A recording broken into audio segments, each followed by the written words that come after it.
नमस्कार, India voice पर स्वागत है आपका। मैं हूं आपके साथ प्रियंका मिश्रा। बुलेटिन की करेंगे शुरुआत। यूपी के छठे चरण के लिए पीएम भरेंगे हुंकार। पीएम नरेंद्र मोदी का आज प्रयागराज का दौरा। यूपी के छठे चरण के लिए पीएम भरेंगे हुंकार। पीएम नरेंद्र मोदी का आज प्रयागराज का दौरा। आज 3:45 पर प्रयागराज में रैली करेंगे पीएम। 3:45 पर प्रयागराज में रैली करेंगे पीएम। प्रयागराज कार्यक्रम के बाद वाराणसी पहुंचेंगे प्रधानमंत्री। प्रयागराज के कार्यक्रम के बाद वाराणसी पहुंचेंगे प्रधानमंत्री। वाराणसी में महिला सम्मेलन को करेंगे संबोधित। वाराणसी में महिला सम्मेलन को करेंगे संबोधित। प्रयागराज कार्यक्रम के बाद वाराणसी पहुंचेंगे पीएम।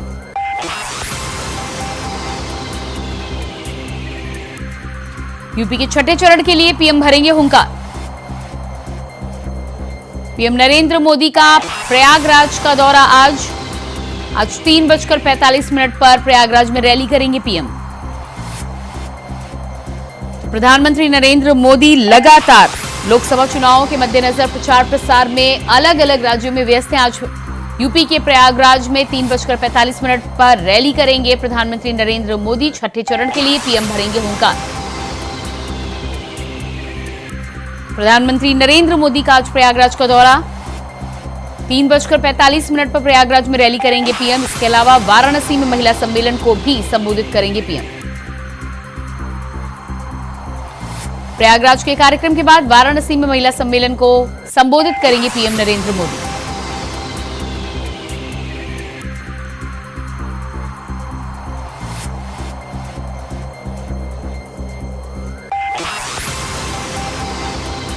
तीन 3:45 पर प्रयागराज में करेंगे रैली। प्रयागराज के कार्यक्रम के बाद वाराणसी पहुंचेंगे पीएम। वाराणसी में महिला सम्मेलन को संबोधित करेंगे पीएम नरेंद्र मोदी। तो यूपी में 5 चरण के चुनाव हो जाने के बाद अब छठवें चरण की तैयारी में प्रधानमंत्री नरेंद्र मोदी के साथ भारतीय जनता पार्टी लगी हुई है।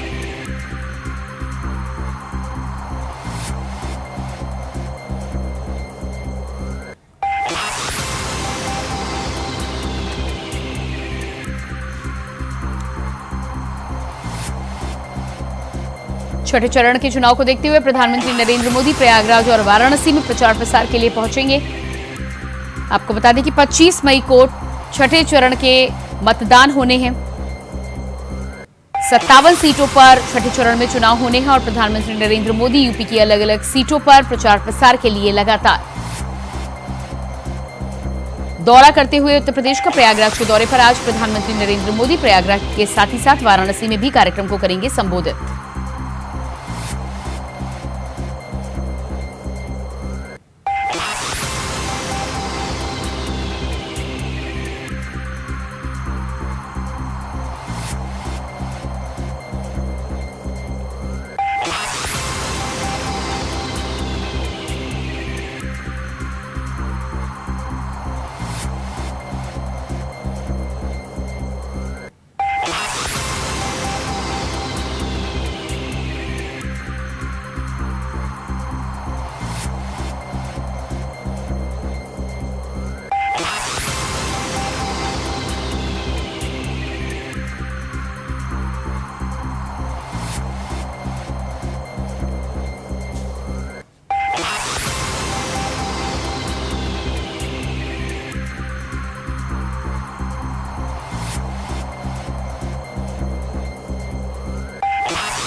तो छठवें चरण के प्रचार प्रसार के मद्देनजर प्रधानमंत्री नरेंद्र मोदी एक बार फिर से यूपी के दौरे पर हैं। प्रयागराज आज पहुंच रहे हैं।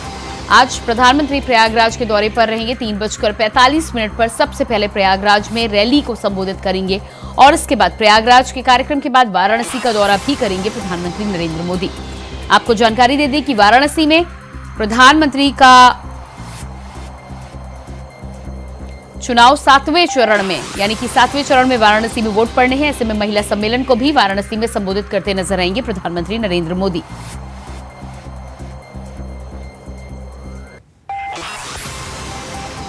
और इसी खबर पर हमारे साथ प्रयागराज से संवाददाता शोएब रिजवी जुड़ चुके हैं। जी देखिए, बिल्कुल निश्चित तौर पर आज प्रधानमंत्री नरेंद्र मोदी प्रयागराज के दौरे पर रहेंगे। ये इसलिए भी महत्वपूर्ण है क्योंकि 25 मई को यहाँ पे चुनाव होना है और इलाहाबाद और फूलपुर जो दो संसदीय सीट है, दोनों पर भारतीय जनता पार्टी के सांसद पिछले चुनाव में चुनकर गए थे और कहीं ना कहीं वो मोदी मैजिक ही था, जिसकी वजह से इस तरह का नतीजा आया था। इस बार हालांकि थोड़ा चुनौती है और इसी चुनौती की वजह से मोदी कहीं ना कहीं एक माहौल बनाने के लिए आज जब यहाँ का जो परेड ग्राउंड है, संगम के नजदीक एक ग्राउंड है, यहीं पर इससे पहले के चुनाव सभाओं को भी मोदी ने संबोधित किया था। आज फिर एक बार वहां से एक तरह से हुंकार भरेंगे और इस चुनाव के जरिए से अपने दोनों प्रत्याशियों की जो फूलपुर से और इलाहाबाद संसदीय सीट से भारतीय जनता पार्टी के प्रत्याशी हैं, उनके चुनाव प्रचार के लिए आएंगे। तैयारियां पूरी कर ली गई हैं, प्रशासनिक तैयारियां, रूट डाइवर्जन कर दिया गया है। करीब 5 लाख से ज्यादा लोगों के इकट्ठा होने की संभावना व्यक्त की है। भाजपा की तरफ से जो नेता हैं उनकी तरफ से बताया गया है कि बड़ी संख्या में जो मोदी को सुनने के लिए लोग यहाँ पर आएंगे, भारतीय जनता पार्टी से जुड़े कार्यकर्ता आएंगे। तो ये कह सकते हैं कि एक बड़ा कार्यक्रम अब से कुछ देर बाद यहाँ पर शुरू होगा। हालांकि जो हमारे पास जानकारी, ये आज की प्रधानमंत्री मोदी के आखिरी कार्यक्रम होगा। 3:45 का समय दिया गया है और ये उम्मीद की जा रही है कम से कम 1.5 से 2 घंटे वो यहाँ पर रहेंगे और यहाँ से वो बनारस के लिए जाएंगे। लेकिन महत्वपूर्ण इसलिए हो चुका है कि कई बड़े नेता अपने चुनाव प्रचार में यहाँ आ चुके हैं, चाहे अमित शाह हो, योगी आदित्यनाथ हो, केशव प्रसाद लगातार चुनाव में बने हुए हैं। लेकिन अब सबको इंतजार था प्रधानमंत्री मोदी का, जो भारतीय जनता पार्टी के प्रत्याशियों के लिए प्रचार के लिए आएंगे, वो आज आ रहे हैं और उसके बाद जो एक तरह से कह सकते चुनावी माहौल है वो अपने चरम पे पहुंचेगा। हालांकि यहाँ पे 25 मई को चुनाव है, अब थोड़े दिन ही बचे हैं और सारी पार्टियां अपनी शक्तियां झोंक रही हैं। इससे पहले दूसरी पार्टी के नेता चाहे राहुल गांधी रहे हों या अखिलेश रहे हों, उनका भी यहाँ पे कार्यक्रम हो चुका है। लेकिन आज सबसे ज्यादा जो इंतजार है वो मोदी के कार्यक्रम का है, जो करीब 4 बजे के आसपास परेड ग्राउंड पे होगा, जिसमें वो किस तरह से लोगों से अपील करते हैं, क्या कुछ कहते हैं, इसका लोग जरूर इंतजार कर रहे हैं। जी बिल्कुल। तो प्रधानमंत्री नरेंद्र मोदी के कार्यक्रम को लेकर भारतीय जनता पार्टी के कार्यकर्ताओं की बात करें तो कितना उत्साहित नजर आ रहे हैं, क्योंकि प्रधानमंत्री का बड़ा दौरा है, बड़ी रैली को संबोधित करेंगे और इसके बाद वाराणसी भी पहुंचेंगे। देखिए, बिल्कुल अगर मोदी की बात करें तो वो एक तरह से सम्मान लेता है। उनके नाम पर कहीं ना कहीं एक तरह से कार्यकर्ताओं में उनके नाम से जोश आता है और ऐसे में मोदी अगर खुद आ रहे हो तो जोश का अंदाजा लगाया जा सकता है, क्योंकि ये एक सच कह सकते हैं कि मोदी के नाम पर कहीं ना कहीं सब में एकजुटता भी आ जाती है। हो सकता है राजनीतिक मतभेद एक दूसरे में पार्टी के अंदर भी रहे, लेकिन अगर मोदी की बात होती है तो सब यूनाइट हो जाते हैं और उनमें जोश आ जाता है और यही कुछ यहाँ पे भी देखने को मिल रहा है। बड़ी संख्या में जो भाजपा से जुड़े लोग हैं उनमें उत्साह है। दूर दूर से जो आसपास का इलाका है, 2 संसदीय सीट को ये कवर करेंगे आज मोदी अपने संबोधन में। तो कहीं ना कहीं दोनों सीटों से जो कार्यकर्ता हैं या मोदी को जो प्रशंसक है वो जी बिल्कुल। शोएब आप नजर बनाए रखिए। इस तमाम जानकारी के लिए बहुत शुक्रिया आपका।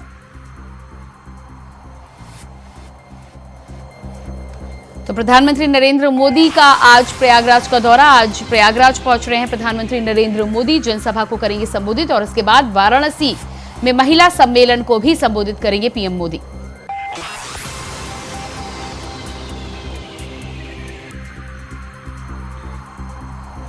और इसके बाद आइए आपको सीधे लिए चलते हैं उत्तर प्रदेश के श्रावस्ती, जहां पर सीएम योगी आदित्यनाथ आज पहुंचे हैं। क्या कुछ कह रहे हैं आप भी सुनिए। आत्महत्या करता था, नौजवान पलायन करता था, बेटी और व्यापारी सुरक्षित नहीं थी, माफियाओं का आतंक था और आज मोदी जी के समय में 80 करोड़ लोगों को फ्री में राशन की सुविधा का लाभ प्राप्त हो रहा है।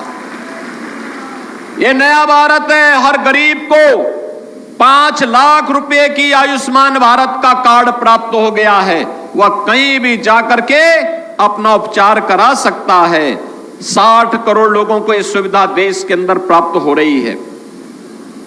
याद करिए, गरीबों का पहला सरकार से कोई पैसा आता था, वह पेंशन का हो या कोई मुआवजा हो या कोई अन्य किसी प्रकार का कंपनसेशन, आप याद करिए पहले उसमें कमीशन खोरी होती थी। मोदी जी ने जनधन अकाउंट खोल दिए, आज पैसा सीधे आपके अकाउंट में जाता है, कोई मीडिएटर नहीं होता है, कोई मध्यस्थ आपका पैसा मार नहीं सकता है। यह भी हम सबको देखने को मिलता है। किसान को किसान सम्मान निधि का लाभ प्राप्त हो रहा है। 12 करोड़ किसान देश के अंदर किसान सम्मान निधि का लाभ प्राप्त कर रहे हैं। 12 करोड़ गरीबों के घर में शौचालय बन गए हैं।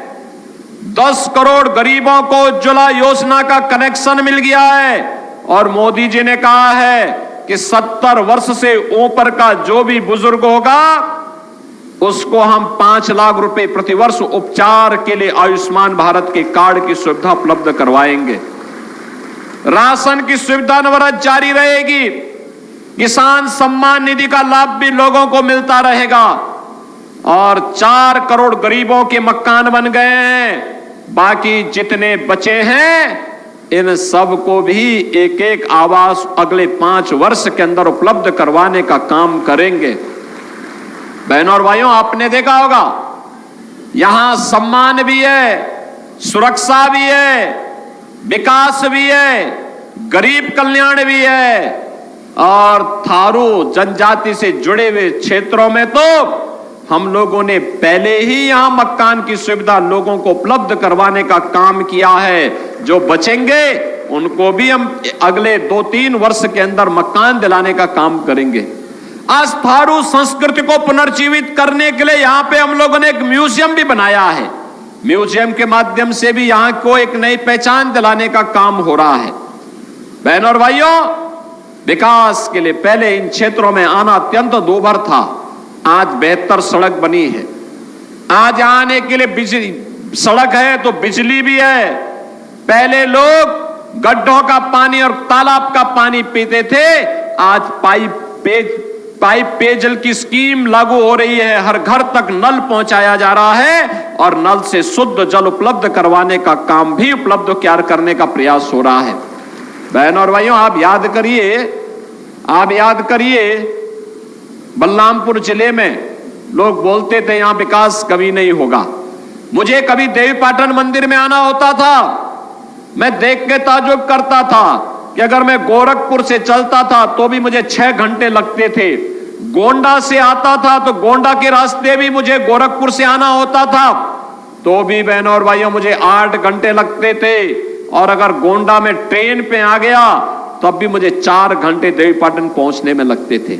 आज के दिन पर मात्र 45 मिनट में मैं गोंडा से देवीपाटन मंदिर में आ जाता हूं। आज के दिन में गोरखपुर से मुझे मात्र 2.5 घंटे देवीपाटन मंदिर आने में लगते हैं। सड़कें अच्छी बन गई हैं। अब तो मां पाटेश्वरी के नाम पर बलरामपुर जिले में विश्वविद्यालय के निर्माण का कार्य भी आगे बढ़ चुका है। सरदेव अटल बिहारी वाजपेयी जी के नाम पे हम विश्वविद्यालय का निर्माण भी आपके जनपद में कर रहे हैं। अब मेडिकल कॉलेज के साथ मेडिकल कॉलेज, विश्वविद्यालय, बड़े बड़े संस्थान आज आपके इस जिले में यहां की विकास को आगे बढ़ाने का काम कर रहे हैं। समाजवादी पार्टी की सरकार के समय देश के सबसे पिछड़े जनपदों में बलरामपुर माना जाता था। आज देश के अग्रणी जनपदों में बलरामपुर का नाम भी लिखा जा रहा है। बहनों और भाइयों, ये तो भारतीय जनता पार्टी की विकास की गाथा है। लेकिन साथ साथ ये समाजवादी पार्टी और कांग्रेस का गठबंधन देखो क्या कर रहे हैं। इनके द्वारा क्या क्या गुल खिलाए जा रहे हैं। इनके कारनामों को तो देखो। अभी इन्होंने कहा है, जब इनसे पूछा गया कि क्या आपकी जनता के लिए योजना है, तो इन्होंने कहा कि हम एक झटके में गरीबी हटाएंगे। कहा कैसे हटाएंगे? कहा जनता की संपत्ति का सर्वे कराएंगे और सर्वे करा करके जो बाप दादों की कमाई की संपत्ति होगी उस पर विरासत टैक्स लगाएंगे। विरासत टैक्स का मतलब उसमें से आधी प्रॉपर्टी ये लोग ले लेंगे और लेकर के फिर घुसपैठियों को, बांग्लादेशी घुसपैठी, पाकिस्तानी घुसपैठी होगा और किसी और देश से कोई घुसपैठी मुसलमान आया होगा, उसको ये लोग बांटने का काम करेंगे। लेकिन चिंता की बात नहीं, भारतीय जनता पार्टी इनके मंसूबों को पूरा नहीं होने देगी। बहनों और भाइयों, ये समाजवादी पार्टी के लोगों को पता नहीं क्या हो गया, कांग्रेस के लोगों को पता नहीं क्या हो गया है।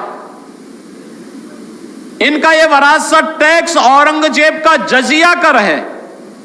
औरंगजेब का नाम आपने सुना होगा, मुगल काल का सबसे क्रूर बादशाह माना जाता है। अयोध्या में राम मंदिर इसने तोड़ा, काशी में काशी विश्वनाथ का मंदिर इसने क्षतिग्रस्त किया, मथुरा के मंदिर को क्षतिग्रस्त इसने किया और लगातार देश के अंदर हिंदुओं को अपमानित करने का यह काम करता था। लेकिन इसने हिंदुओं के धर्मांतरण करने के लिए जजिया कर लगाया था, जजिया कर। और कांग्रेस समाजवादी पार्टी का ये विरासत टैक्स औरंगजेब का जजिया कर है, जजिया कर। और इसीलिए औरंगजेब, कोई मुसलमान भी अपने पुत्र का नाम औरंगजेब नहीं रखता, क्योंकि औरंगजेब ने सत्ता के लिए पहले अपने भाई की हत्या की और फिर इस पावन धरा को नमन करते हुए आप सबका मैं हृदय से अभिनंदन करता हूं, स्वागत करता हूं। आप सब जानते हैं कि लोकसभा चुनाव के पार्टी में अब लगता है कि औरंगजेब की आत्मा घुस गई है, जो आप लोगों पर वह विरासत टैक्स लगाने का प्रयास कर रहा है। क्या ये विरासत टैक्स देंगे क्या आप सपा और कांग्रेस को? बहन और भाइयों, ये नहीं देना चाहिए, कतई नहीं, विरोध होना चाहिए, क्योंकि यह देश हमारा है। भारतीय जनता पार्टी मोदी जी के नेतृत्व में जनता जनार्दन की सेवा कर रही है, इसमें भेदभाव नहीं है, सबका साथ और सबके विकास के भाव के साथ कार्य हो रहा है। आपने देखा होगा जितनी योजनाएं मोदी जी के नेतृत्व में भारतीय जनता पार्टी सरकार ने दिया है, इसमें किसी के साथ भेदभाव हुआ है क्या? किसी प्रकार का भेदभाव हुआ है क्या? जब भेदभाव किसी के साथ नहीं है तो बहनों और भाइयों, फिर हमें भी इस बात को ध्यान में रखना होगा कि हम भी किसी के साथ कोई जो भेदभाव करने वाले दल थे, जो चेहरा देख करके करते थे। क्या कहा था डॉक्टर मनमोहन सिंह जी ने जब वो प्रधानमंत्री थे और समाजवादी पार्टी सपोर्ट कर रही थी उस सरकार को? उन्होंने कहा था कि देश के संसाधनों पर पहला अधिकार मुसलमानों का है। अरे हमारा गरीब कहां जाएगा? हमारा दलित कहां जाएगा? हमारा थारू कहां जाएगा? हमारा गौड़ कहां जाएगा? कुर्मी कहां जाएगा? यादव कहां जाएगा? अन्य जाति के लोग कहां जाएंगे? लेकिन इनको मुसलमानों की चिंता थी, इन गरीबों की चिंता नहीं थी। आज जब ये लोग सत्ता से बेदखल कर दिए गए हैं, अब छटपटाहट है इन लोगों में, और इस छटपटाहट का जवाब फिर आपके पास है। और जवाब आपके पास है जिन लोगों ने तो आप श्रावस्ती से सुन पा रहे थे मुख्यमंत्री योगी आदित्यनाथ को। फिलहाल रुकते एक छोटे से ब्रेक के लिए, फौरन वापस लौटते। ब्रेक के बाद स्वागत है आपका, और इसके बाद आइए आपको सीधे लिए चलते हैं बिहार के मोतिहारी, जहां पर प्रधानमंत्री नरेंद्र मोदी इस समय पहुंचे हैं। जनता के बीच क्या कुछ कह रहे हैं आपको सुनवाते हैं। कांग्रेस, आरजेडी जैसे दलों पर जनता जोर का प्रहार कर रही है। 4 जून को इंडी वालों के इरादों पर सबसे बड़ा प्रहार होगा। ये प्रहार होगा देश में भ्रष्टाचार पर, ये प्रहार होगा तुष्टीकरण की राजनीति पर, ये प्रहार होगा टुकड़े टुकड़े गैंग पर, ये प्रहार होगा समाज को लड़ाने वाली गंदी सोच पर, ये प्रहार होगा सनातन को गाली देने वाली विकृत मानसिकता पर, ये प्रहार होगा अपराधी माफिया जंगल राज पर, ये प्रहार होगा महिला विरोधी मानसिकता पर, साथियों, यहां चंपारण में पूज्य बापू ने सत्याग्रह और स्वच्छाग्रह का प्रयोग किया था। आजादी के बाद इसी से प्रेरणा लेकर कांग्रेस को देश में सफाई के लिए आंदोलन करना चाहिए था। पूज्य बापू की स्वच्छता की जो अपेक्षा थी, देश में स्वच्छता एक संस्कार बनाकर बापू को सबसे बड़ी श्रद्धांजलि देने का उन लोगों को अवसर मिला था। लेकिन उन्होंने सत्ता में आने के पहले दिन ही बापू को पूरी तरह छोड़ दिया, बापू के विचारों को छोड़ दिया, बापू के आचारों को छोड़ दिया, बापू के आदर्शों को छोड़ दिया। और उन्होंने क्या किया? उन्होंने अपना सारा ध्यान सिर्फ और सिर्फ एक परिवार को आगे बढ़ाने पर जोर लगा दिया। कांग्रेस और उसके साथियों ने मिलकर देश के 60 साल बर्बाद कर दिए। 3-3, 4-4 पीढ़ियों का जीवन तबाह कर दिया। आजादी के 60-70 साल बाद जब आपने एक गरीब मां के बेटे को आपकी सेवा करने का अवसर दिया,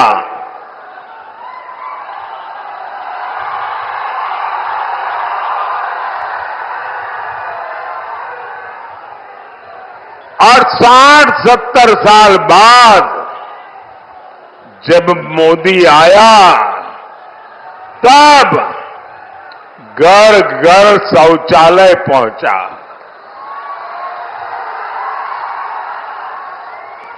मैं गरीब मां का बेटा हूं, इसलिए मुझे पता है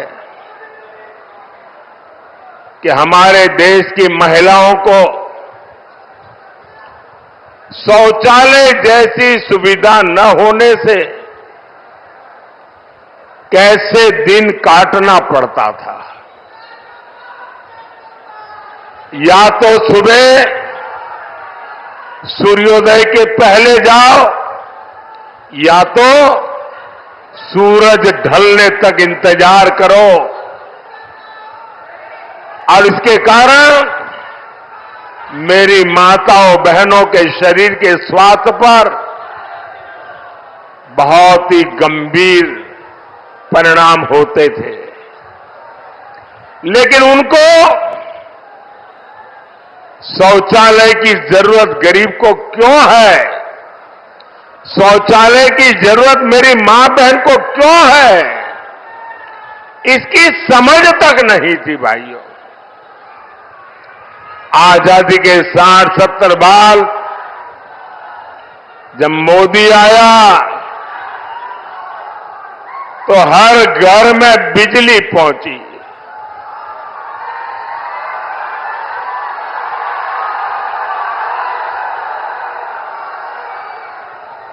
ये मोदी है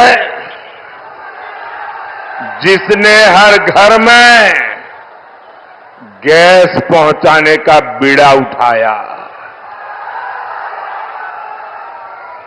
ये मोदी है जो हर घर तक नल से जल पहुंचाने के लिए दिन रात मेहनत कर रहा है। कांग्रेस और आरजेडी जैसे उसके साथियों ने आपको सिर्फ और सिर्फ तरसा कर रखा। गरीब और गरीब होता रहा। इन 60 सालों में इन लोगों ने बड़े बड़े महल बना लिए। स्विस बैंक में अकाउंट खुल गए। आपके पास पेट भरने को अन्न नहीं था, लेकिन इन लोगों को तिजोरी में नोटों की गड्डियों, नोटों के पहाड़, उनकी अलमारियां नोटों से भरी रहती है। आपके बच्चों के पास पढ़ने के लिए स्कूल नहीं था, लेकिन इनके बच्चे विदेशों में जाकर पढ़ते रहे। गरीब परेशानी में था, मुश्किल में था, लेकिन इन्हें कोई फर्क नहीं पड़ता था। साथियों, देश में गरीब की पूछ तब शुरू हुई। तो आप मोतिहारी से सुन पा रहे थे प्रधानमंत्री नरेंद्र मोदी को, और इसी के साथ फिलहाल इस बुलेटिन में इतना ही। खबरों का सिलसिला जारी रहेगा। नमस्कार।